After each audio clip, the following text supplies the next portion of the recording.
So once I moved in here, I still had extra money left over, that I didn't necessarily put down on this house. I wanted to keep some money in reserve to fix up this house and, to do other things. So I started building this super race car off-road thing. And it took me about 8 months to build. And I wasn't in any rush. I was building on the weekends and after work in my garage. And it was some of the most fun I've ever had. Because now I was working with higher dollar items. Not this really cheap used stuff that I did on my first car. And I learned how to weld. And I learned how to TIG weld, which is like...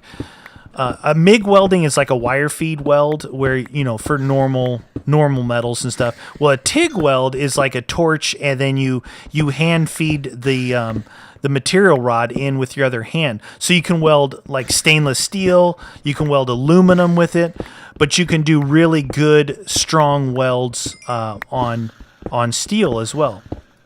So I learned how to do that.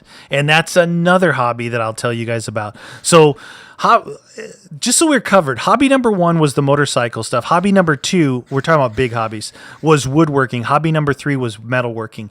And as we're talking about the first hobby, we're overlapping the other 2 as we go along. And hopefully you guys can follow this. I'm going to get up and out of here. So it took me 8 months. I bought a good frame from a guy this guy, most people, what they were doing is there was builders that built these cars, and they would say, okay, I want a car with this engine, and the builders would build it, and they would spend 80, 50, 60, 70, 80, $100,000, and they would have their cars. They were taking bank loans out to buy these cars. People, just in general, people were. Because who's going to have $100K laying around to spend on a dune buggy, right? It's craziness. So what I thought was like, well, I know how to build stuff myself, I know how to weld. I bought the welding equipment. I bought all that stuff. Again, hobby number 3. Hobby number 3. My 4th hobby is this, by the way, what we're doing right now. So I built it, and it was so much fun. It's like the best thing about it wasn't 100% the end result, having the thing. The best part about it was me building it, learning, making mistakes, and the end result turning out like awesome. And like when I'm going 120 miles an hour down a whoop-de-doo road, a dirt road with like huge bumps on it, and I'm flying and I'm jumping and I'm strapped in there in a 5-point harness with a racing suit, a helmet, and gloves. I mean, your life is in your hands. This is no halfway putting around anymore. This is serious stuff. You get a major rush out of this, right? Major rush. I mean, maybe that's why I wasn't the guy who did drugs and stuff, Maybe my rush, my high came from life, like going too fast on a motorcycle, which can still kill you, right? Going super fast in this car, which could still kill you. Just like drugs can kill you. Anything can kill you. But, this is legal. You know what I mean? It's legal. That's number 1. In general, it's not as bad for you as far as health goes. But again, if you crash, all bets are off. So anyway, the cool thing about it was that you built this thing that you're going to do this super fast, ridiculous speeds with. I didn't have some professional builder build it. I built it. And for you to be able to do that and go that fast was pretty incredible. Carmot. All right. I saw some stuff over here somewhere. I don't know what it was. There it is. Oh, mithril. That's what my swords are made out of. Mithril. They're pretty good. The swords are doing okay. Mithril sword. 7 attack damage. I found a lot of that at the very beginning, so... can I get to that water from here? Pretty close. So anyway, I built that thing. Load of fun building it, even more fun driving it. I still own it. I don't go out a whole lot anymore because really you can only go out in the wintertime because the deserts get really hot out here, and you only want to it's seasonal. Just like snowboarding or skiing or any of that stuff is seasonal. It's only when there's snow. Well, doing this stuff in the desert is pretty seasonal as well. Like for here, it's like October, around Halloween time through maybe end of February, something like that. And after that, before and after that, it's just too hot. And the cars and the engines run really hot, and you get really hot, and it's sticky, and it's, yeah. So it's seasonal. Hey, what's that? Hey, what's that? Is that a tree? Tell me that's not a tree. Tell me that's something fancy. Tell me that's something fancy. Don't be a tree. Don't be a tree. Please don't be a tree. Please be something really cool and unique. Whoa! What? These are in this? Oh, that's one of those big those things. That's the ladder to the thing. Dude, these things are in it? I did not know that these things were in it. That's my house from Mad Pack Season 2. So is that one. There's two of them here. There's one of those. This area right here is hot. Wow, look at this area, you guys. Where's our home base? Our home base is right here. Right here? This isn't that far. Oh, cool. Cool area. Nice, man. Oh, these things are fun. I like those things too. Cool. Oh, like that. I'd buy that for $1. There's something up on top there. So, what was I saying? I built that, driving it. Don't drive it that much more seasonal. That's right. Okay, so this whole story, right, it's gonna span a couple of videos probably. But the idea is, and at the beginning, if you didn't see it, is I was talking about. Oh, there's something else up there too.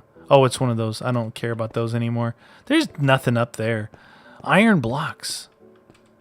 Nice. Iron blocks.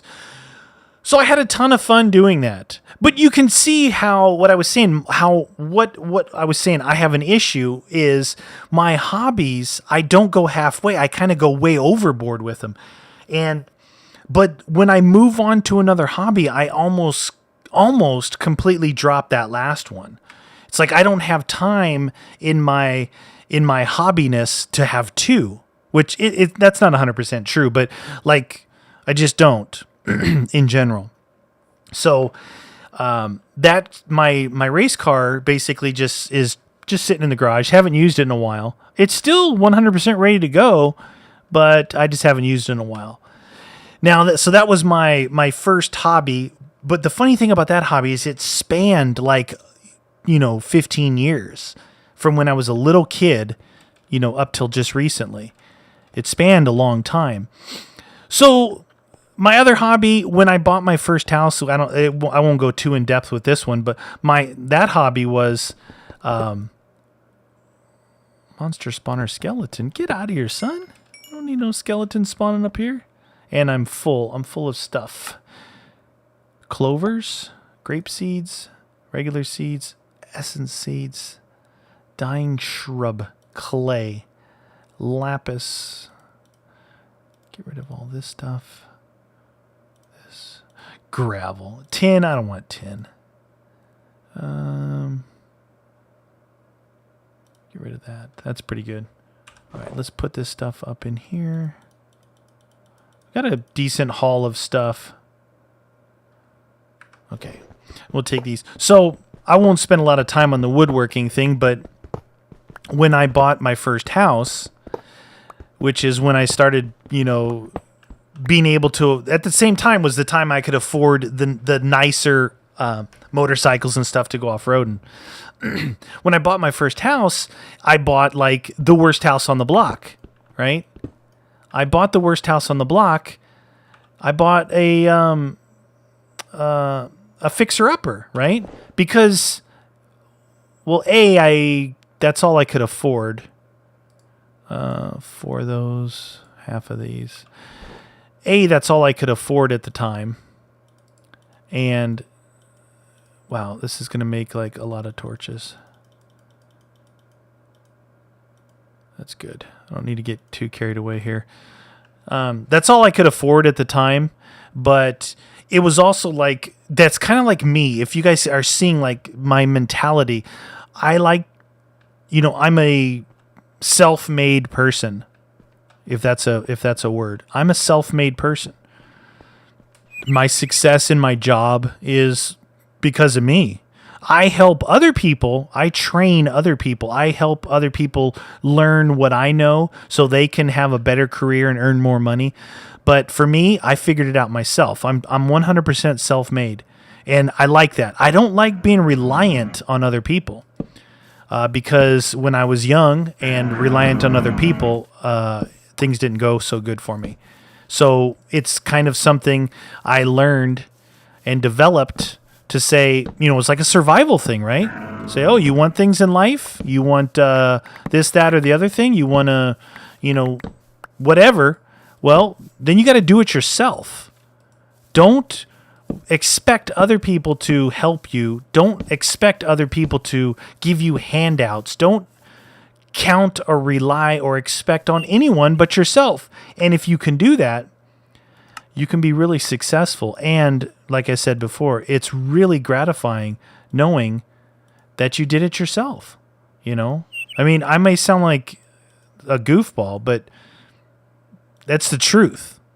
That's the truth. If you don't have to agree with me, you don't have to relate to me, you don't have to do anything. But I'm telling you, if you can get to that point where you don't rely on other people. I just deleted that stuff out. I could have used it right here.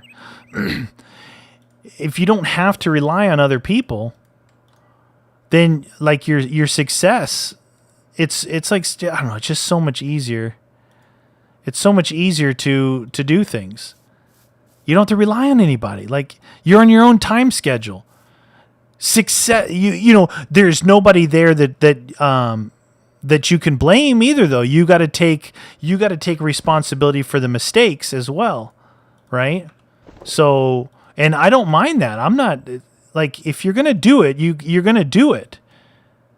You don't sit there and look for somebody else to blame if things don't work out. That's not a bad thing about this. It's a good thing. It's like, yeah, success or failure, right or wrong, it's all because of you. When you don't have anybody else to blame, it's a lot easier to do things.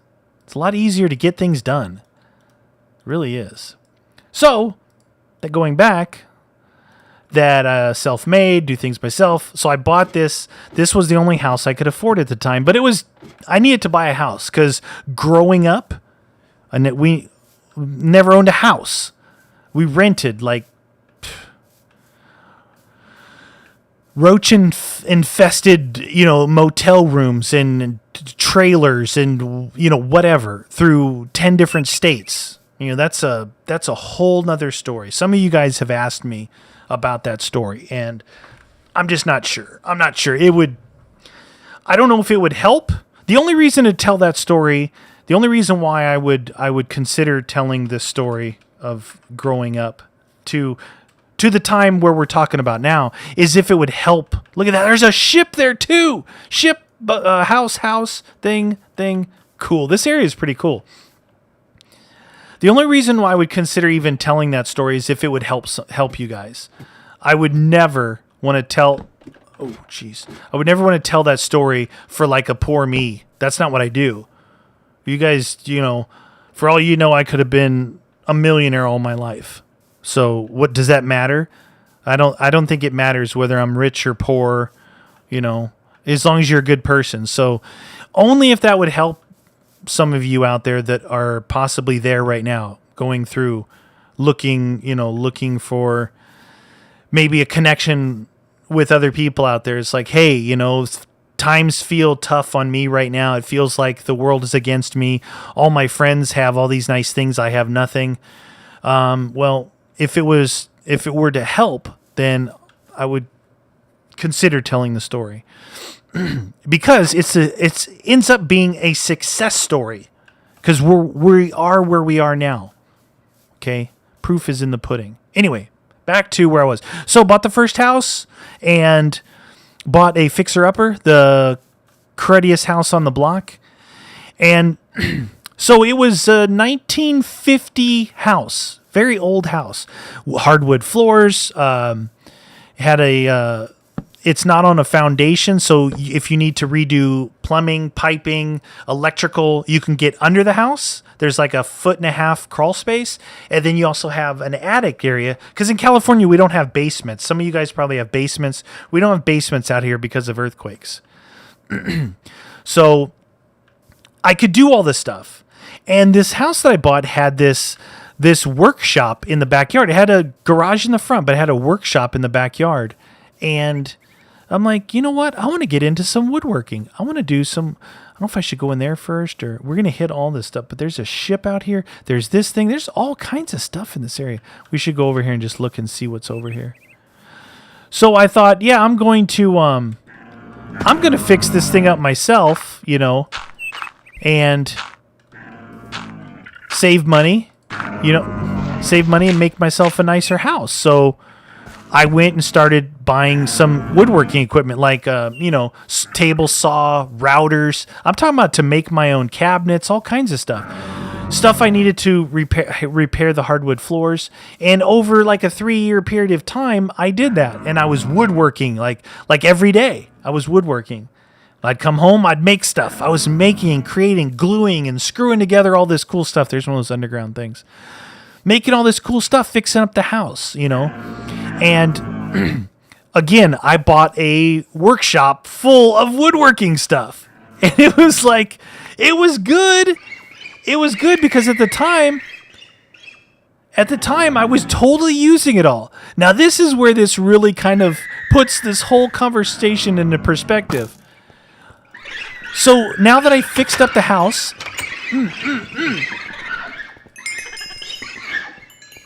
Creeper! Come on. Double swords. It's like there's 2 of me. What's he wearing on his head? No, don't blow it up. Excuse me. I got a cough. I need to get something to drink. Hold on. I'm holding left hand. Oh, my Red Bull's out. Left hand keyboard. Right hand reaching across the office to get the water bottle. Being chased by mobs. Oh, delicious. Okay, so where was I? So I bought all this stuff. Like at the time, it was like it seemed normal. Oh, I need this. Oh, I need that. Oh, I need to get a new router. Oh, I need a different saw. Oh, I need to get one of those things. That would be so cool. And I ended up with like almost like a semi-professional woodworking shop in my back, in my little workshop in my backyard.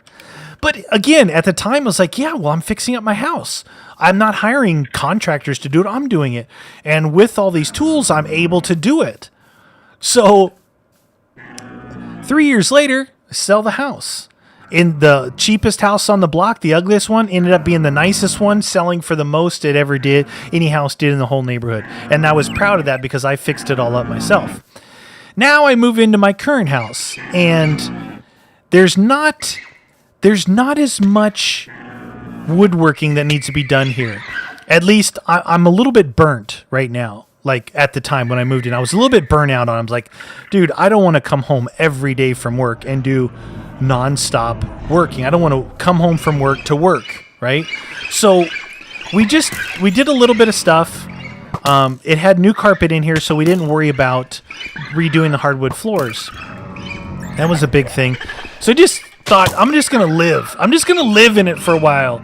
So when I moved here, I bought what's called a tough shed, right? It's a shed that you can buy from, the company brand is Tough Shed. And they have different sizes and stuff, and they're like little mini garages. Well, I've got a fair amount of land here that is not really, it's like a dirt lot in the back. So somebody just shut an air. Okay. So I bought this Tough Shed. It was 10 feet wide by 20 feet long. And I'm like, dude, I can store a bunch of stuff in here. Oh, you got a shield!